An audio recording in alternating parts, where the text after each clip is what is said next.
Welcome back to Chow Time Pods. Your host, Red. I got a video today from acenate. The more women have to be involved in finding a boyfriend or a husband, the less happy they are with the whole dating experience. So even though women have it incredibly easy on dating apps, way easier than men, they seem to dislike it just as much. I think it's that choice. When you have too many choices, I forgot what it's called. When people have too many choices, they just can't pick a choice. I think that's where women's boat is, because they literally can just kind of pick any man they want because they match with every man on dating apps. And from what I see, that comes down to like two main reasons. So number one, it actually takes effort. You know, they have to swipe and 100%. they have to get involved. It's not a passive meeting. They're being active. And for most women, that's not preferable. And that's why, in order for them to find it worthwhile on these apps, they become extremely picky and only entertain interacting with a very small percentage of men. And then number two, it completely ruins like the fairy tale story of how they met. Dating apps. I don't disagree with the 2 points that Nate made. I think I agree with them too. But I think my point is also a big added point, maybe a third point. Just don't feed that kind of romantic fantasy women grew up with. You know, the idea of meeting a man in some unexpected, hands-off, organic, kind of movie-worthy moment. Again, this is what reminds me of what is the Mr. Deeds, right? I talked about this last time on how Mr. Deeds wished that he saved a woman from, something, and then, they would be like fall in love. That's actually most women's idea of falling in love. If a man coming in and swooping in and saving them in some kind of scenario, a fight, whatever it is, falling building or something, that's what women want. But those things just don't happen as often as they used to be. And that's why you see so many women reacting to dating apps like this. Guys are so lucky. You guys do not understand. So I'm 25, right? I'm sitting here and I'm having to build a fucking roster. I'm having to sit here and go out and do things I don't want to do. I don't want a roster. I don't want to go out and date. I don't like this hookup culture. I don't like any of it. But I feel like I don't have a choice. Men, you guys just get to sit there and you guys can go wait until you're in your 30s, you're almost 40, and you can just go get with a girl that's in her fucking 20s and live a normal life. True. Girls don't have that luxury. No, I'm now sitting here at 25 having to figure out how the fuck to get back in these fucking streets so I can figure out, so 10 years down the line, I'm not sitting there single still with my daughter being an only child. Like, of course it's only a single mother. Of course. Right? Because if any other decently looking 25-year-old would probably have much better chances and probably wouldn't be complaining as much as what's going on with this lady here, because she is frantic. I want to have a family. I want to have kids. I want to be happy. Like, I want all of these things. But they really think having a man makes them happy. No, you just want to be happy because you don't want to do any work. People don't want that nowadays, it feels like no matter, it's like, what is this dating stuff? What is Hinge? What is Tinder? What is all of this? Like, it's disgusting. Like, my friends helped me make a Hinge and a Tinder, and it's like, I hated it. Well, I mean, when you have to disclose have children, yeah. I hate it. I ended up deleting my Hinge, and I'm getting ready to delete the Tinder because it's just like I don't want to talk to anybody on there. Like, I don't want to do any of this. Like I'm just sitting there like a magazine going through. His first point comes in real handy right now, right? How they're just lazy. They don't want to put it like clothing. Work. That's what it feels like, and it's like, I don't want that, and I don't want to be a part of that. I don't want to be a part of that at all. To be 25 years old and already a single mom, you know, it's likely she participated in the hookup culture she's so angry with. Like, I really doubt she was married when she had that child, you know. I doubt she's a widow. I doubt she's even divorced. More likely, there was never a marriage in the first place. And it's like, honestly, at least she didn't abort the kid, which is what most women do nowadays when they get pregnant young. I don't know how old her daughter is, but When it comes to hookup culture, this was introduced and pushed by women. Yep. It's like, yes, some men benefit from it, right? Oh yeah, remember women control the narrative, right? For when it comes to hookups, at least. If women just said no hookups, men would just have to go around that and marry women. That's how men would have to go about it to actually get some. But before hookup culture, there was marriage culture. Mm-hmm. And, that cultural shift is exactly what feminists aim to accomplish, and they did. Feminism came in and labeled traditional nuclear families as oppressive. And so the new idea kind of became, let's give women complete control over their reproductive system. Let's put them on birth control. Let's give them access to abortions. Let's get them in the workforce. Let's get them voting. Essentially, let's liberate them from the family dynamic. And then, that's where the sexual revolution comes in. Women were told that, they could and should sleep around freely. And if anything went wrong, birth control had their back. And if that failed, abortion, that was the safety net. And it was all sold to women as, that is freedom. This is liberation. And now we're at a point even where, I made a video the other day, major outlets like Vogue are publishing articles that tell women having a boyfriend is embarrassing. And that article used words like heteronormative and call commitment outdated, even labeling it Republican. And of course, who's writing this? It's kind of dumb if that's what they're saying, because there's relationships in other countries. Does that make it Republican too? Like, how does it relationship gets translated to a whole political party? How does that even make sense? It's a woman. And that article is supported by other women. Of course. Directed at more women. Of course. So, when women like her come out and they start condemning hookup culture, I want to ask, how far are you willing to go with that? Who introduced this culture? Where did it come from? How about you denounce that? No, well, they do. They just blame men. She blamed men on her video, Nate. She literally said, "Oh, it's I don't want to date because men." Like they think like because not men propagate hookup culture. Yes, like you said, we're the ones that kind of benefit mostly from it, but it's women that kind of screwed it up.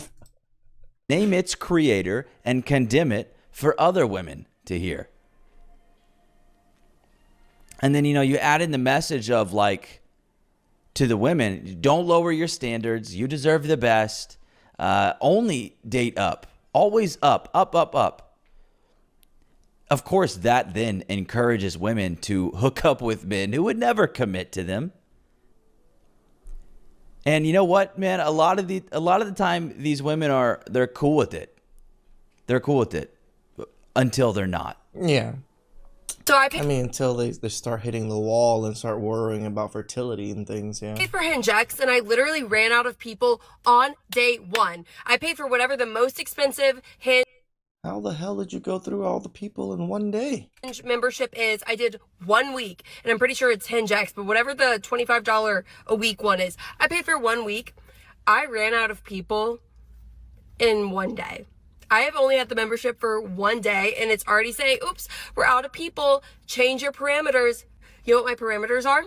Oh, right. I forgot that Hinge, you can like filter out parameters and stuff. So yeah, if you only put 6'2" guys, you're probably only going to go through like maybe 50 profiles. Parameters are 6'2" and above. Up there! Anywhere between age 29 Called it. and 34. And then I bumped it up to 35, ran out of people again. How is there no one between the ages of 29 and 35, 6'2" and above? Notice she didn't drop the height filter. She Nope. she raised The the age. age filter. In LA. This is one of the biggest cities ever. I don't know if I'm just not attracted to the people that they're showing me. Like, they were Or there's just not that many 6'2" guys that think about that. Weren't cute. They weren't cute. I'm gonna be so honest, but I like tried to give a few people a chance. I think I sent maybe 2 or 3 likes out of everyone, and I've already ran out of people. It's day one. I keep This is how high women's standards are. They're into the freaking stratosphere that they can't even find anybody on a dating app to match. going back to the app. There's no more people. I'm that just how. I forget that men, when we put our preferences, we don't even put height or anything. There's no weight preference. All we have is age preference and like distance preference. That all that men can control, really, or that we actually care about. Tell you the truth. So none of the men who fit her parameters were attractive.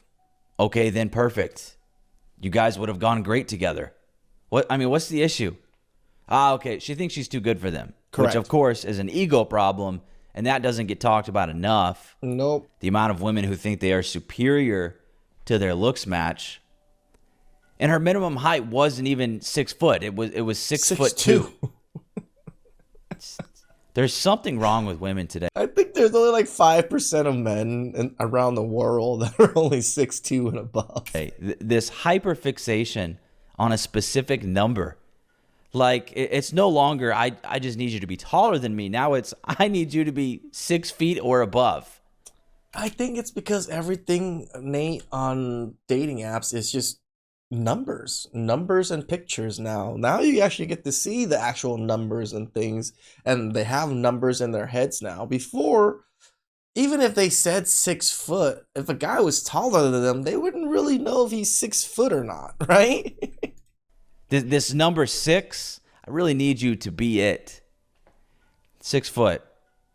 And let's flip it, right? Let's take something totally out of a woman's control, like her age. Let's get hyper specific about that also. Let's say men collectively started disqualifying women over 22. Not just a couple of guys here and there, but in massive numbers. Like, let's say it became a trend. A common filter, a full-on trope. It became a thing that people, it became like with women in 6 foot, 6 feet. Yeah. That's how it became with men in 22. Imagine the backlash. Imagine the shaming. I mean, it would be relentless. The message to men would be, "Oh, you are so creepy. You're insecure. You're a P3PO. I mean, that already is the message, but True. Oh, you think you deserve 22-year-olds? It would never stop. Men would get I don't think I deserve it, but I probably earned it in some way, shape, or form if I can date one. clowned non-stop for even thinking that way. But this height obsession from women, this 6 foot obsession from women, that gets a pass. And yeah, it's not just a few of them, it is widespread. And this is a real collective delusion. It really is. These women are lost. They're in the weeds for sure. Ran out of 6'2" men because there's just not that many of them. It's just so funny that she was like, the first day I ran out of 6'2" men. I'm like, yeah, I would imagine so. Before I thought about the whole height thing, and I was like, how the hell do you run through like that many people on a dating app? That's crazy. Then I was like, all right, she probably put 6'2". She's shocked. I would ask if she's really that stupid, but I think I have my answer. Nope. Dumb. Here's a thought. Ditch the height filter completely. This is why, Tropic Thunder, Robert Downey Jr., you never go full retard. And honestly, my comparison, the age filter for men is more valid than the height filter women use. Mm-hmm. At least in my scenario, men would be selecting based on something directly tied to women's fertility, which connects to family building. And I mean, that's the other side of it, Nate. Height is kind of directly correlated to protection for a lot of women in their lizard brain. Because height, weight, size, yeah, if he's a big guy with a big size, most other guys aren't going to mess with him. So he's going to be a very good protector. So that's where I see the lizard brain of women kind of operating. it's not that, oh, there has to be 6 foot and they're going to be better providers or anything. It's that protection part that's kind of triggering in their brain. Big guy, better protection. Long term. But obsessing over a 6 foot height, that is just superficial.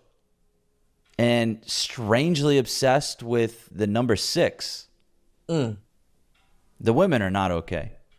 Shout out to Nate. He brought up some really good points on how just lazy women are, that they don't want to put in any work when it even comes to dating apps. I think dating apps is so much easier than how things used to be connecting with people just in general, right? Maybe not so much. It's 50-50 if it actually really helped out or not. For men to connect somewhat, it is easier because men don't have to approach physically and get rejected physically. But it's the same for women. Women, it's just so much easier for them.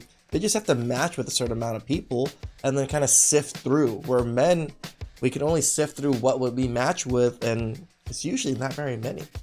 Please like, subscribe, comment down below. I really appreciate that, and I'll catch you guys next time. Ciao.